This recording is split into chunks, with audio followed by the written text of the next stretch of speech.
An Iranian drone aggressively approached the USS Abraham Lincoln aircraft carrier in the Arabian Sea on February 4, prompting a U.S. fighter jet to shoot it down. Hours later, the U.S. Navy escorted an American tanker to safety after two Iranian gunboats threatened to board it. These military provocations came just 2 days before high-stakes nuclear talks in Oman, talks that produced limited progress and agreement to meet again next week. Iran is warning that U.S. military assets in the Gulf are within range of our medium-range missiles and threatening unrestrained retaliation if attacked. The U.S. has assembled what Trump calls a massive armada, B-52 bombers, carrier strike groups, refueling tankers. Western sources now say a military strike is virtually certain if diplomacy fails. This is the story of two nations on the brink, where drone shootdowns and naval confrontations could trigger the regional war both sides claim they want to avoid. On Tuesday, February 4, an Iranian drone flew dangerously close to the USS Abraham Lincoln, a Nimitz-class nuclear-powered aircraft carrier currently operating in the Arabian Sea. According to U.S. Central Command, the drone aggressively approached the carrier. The exact distance isn't publicly disclosed, but for CENTCOM to characterize the approach as aggressive, the drone likely violated standard safety perimeters around the warship. A U.S. fighter jet launched from the carrier shot down the Iranian drone. CENTCOM described this as a defensive action necessary to protect the carrier and its crew. Just hours later, a second incident occurred. Two Iranian gunboats approached a U.S.-flagged commercial tanker and threatened to board the vessel. The U.S. Navy responded by escorting the tanker to safety, preventing the Iranians from boarding. These weren't random encounters. They were deliberate Iranian military provocations timed for maximum effect, just 2 days before Friday's scheduled nuclear talks in Oman. Talks that produced limited progress and agreement to meet again next week. Iran is warning that U.S. military assets in the Gulf are within range of our medium-range missiles and threatening unrestrained retaliation if attacked. The U.S. has assembled what Trump calls a massive armada, B-52 bombers, carrier strike groups, refueling tankers. Western sources now say a military strike is virtually certain if diplomacy fails. Iran's provocations reflect a deliberate strategic calculation about how to deter U.S. military action without actually triggering it. According to a UK-based Middle East outlet, Iranian policymakers have concluded that limited retaliatory Iranian military action can no longer deter the United States from taking military action against Iran. Iran struck Ain al-Assad Air Base in Iraq in 2020 after the U.S. killed Qasem Soleimani. That didn't prevent future U.S. action. Iran struck Al Udeid Air Base in Qatar in June 2025 after the U.S. bombed its nuclear facilities. Yet here we are, with the U.S. threatening to bomb Iran again. Iranian officials have internalized that proportional, limited responses don't work, so they're threatening something bigger, prolonged regional war. Supreme Leader Khamenei warned February 1 that any U.S. attack would trigger regional conflagration. Foreign Minister Arakchi said Iran would target all U.S. bases in the region. Ali Shamkhani, senior advisor to Khamenei, stated that any U.S. military action would be treated as an act of war and prompt immediate retaliation, including against Israel. IRGC-affiliated Tasneem News warned the U.S. that Iran could respond by attacking Israel, international shipping, or U.S. bases across the region, turning any bilateral U.S.-Iran conflict into a multi-front war. Iran is essentially threatening, if you hit us, we'll make sure the entire region burns. Saudi Arabia, UAE, Qatar, countries hosting U.S. bases will get dragged in. Oil flows through the Strait of Hormuz will be disrupted. Israel will be targeted. The calculation is that Trump wants to avoid exactly this scenario, so threatening it might deter him. But there's a problem with this strategy. Trump has already bombed Iran once in June 2025. He knows what Iranian retaliation looks like, and he's deploying forces sufficient to handle it. Iran's threats may not be working. Despite Iranian warnings, the U.S. continues massing forces in the region. The USS Abraham Lincoln Carrier Strike Group is in the Arabian Sea. A second carrier, the USS George H.W. Bush, departed Norfolk on January 13th, its destination not publicly confirmed, but analysts believe it's heading to the Middle East as well.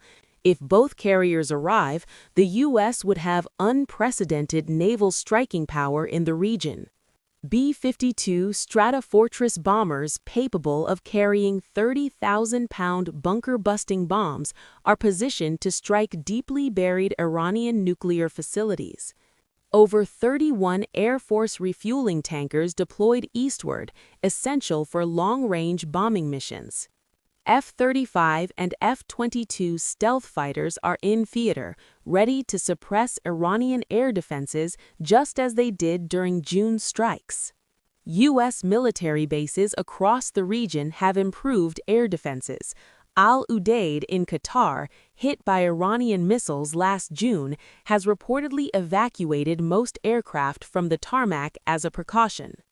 Admiral Brad Cooper, commander of U.S. Central Command, personally attended Friday's talks in Oman, the first time a senior military official joined negotiations. His presence underscores the military dimension. Secretary of State Marco Rubio told the Senate that Iran has thousands of short-range ballistic missiles and drones that could target U.S. ships and Gulf bases hosting American forces. Some defense experts question whether U.S. air defenses can handle Iranian missile and drone swarms, but the deployments continue regardless. Trump has called this a massive armada, and it is. The question is whether it's for deterrence or preparation for actual war. Many analysts expected the U.S. to strike Iran on or around February 1st. Forces were deployed, logistics aligned, operational scenarios prepared. The strike didn't happen. Why? According to multiple sources, several factors delayed Trump's decision. Regional allies lobbying for restraint. UAE, Qatar, and Saudi Arabia urged Washington to allow diplomatic channels time to work. These countries fear they'll be first targets of Iranian retaliation since they host U.S. bases.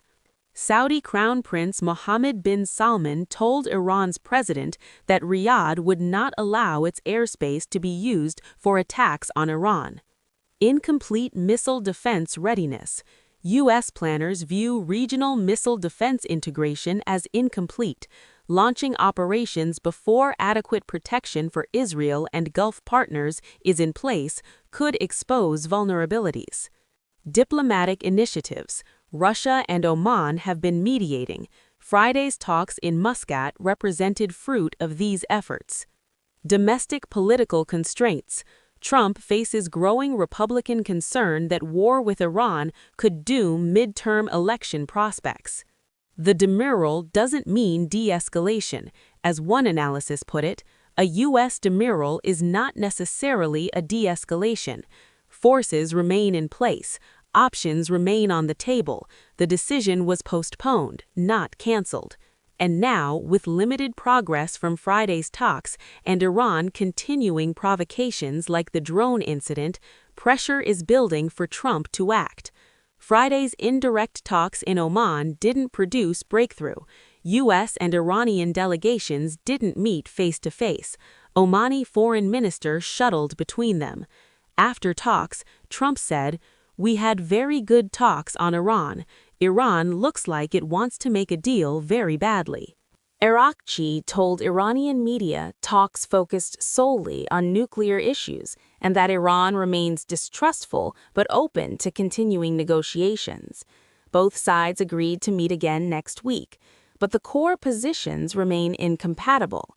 U.S. demands zero enrichment, hand over all highly enriched uranium, restrict ballistic missiles, and support for regional proxies.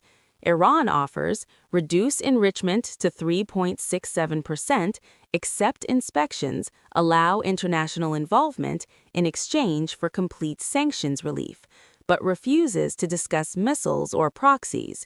There's no overlap, no middle ground. Araghchi said Saturday, Iran will not yield on enrichment. Resilience, not weapons, is our atomic bomb. Khamenei has called enrichment a red line and said a nuclear program without enrichment is practically worthless.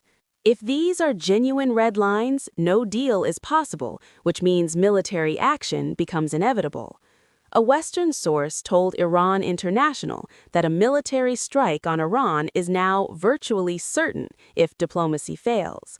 The buildup of air, sea, and air defense assets over the past 2 weeks points to preparation for sustained operations, not just deterrence. The question isn't whether the U.S. can strike, it obviously can. The question is what happens afterward. Even extensive air and missile campaigns won't guarantee regime collapse, U.S. officials have warned. Without ground forces inside Iran, bombing can delay the nuclear program but not permanently eliminate it. Lower risk options under consideration include oil blockade. Using tactics similar to those against Venezuela, the U.S. could blockade Iran's shadow fleet of sanctioned tankers, cutting off oil revenue. Special operations raids, U.S. forces could raid and destroy specific nuclear and missile sites without launching a broad air campaign. Both options violate Iranian sovereignty but might not trigger all-out retaliation the way massive bombing would. Israeli officials have cautioned that toppling the regime requires ground forces. If you're going to topple the regime, you have to put boots on the ground, one senior Israeli official told Reuters. Trump has shown no appetite for that, so the likely scenario is strikes designed to severely damage Iran's nuclear and missile programs while hoping domestic unrest finishes the job of regime change. Iran killed nearly 7,000 protesters in January.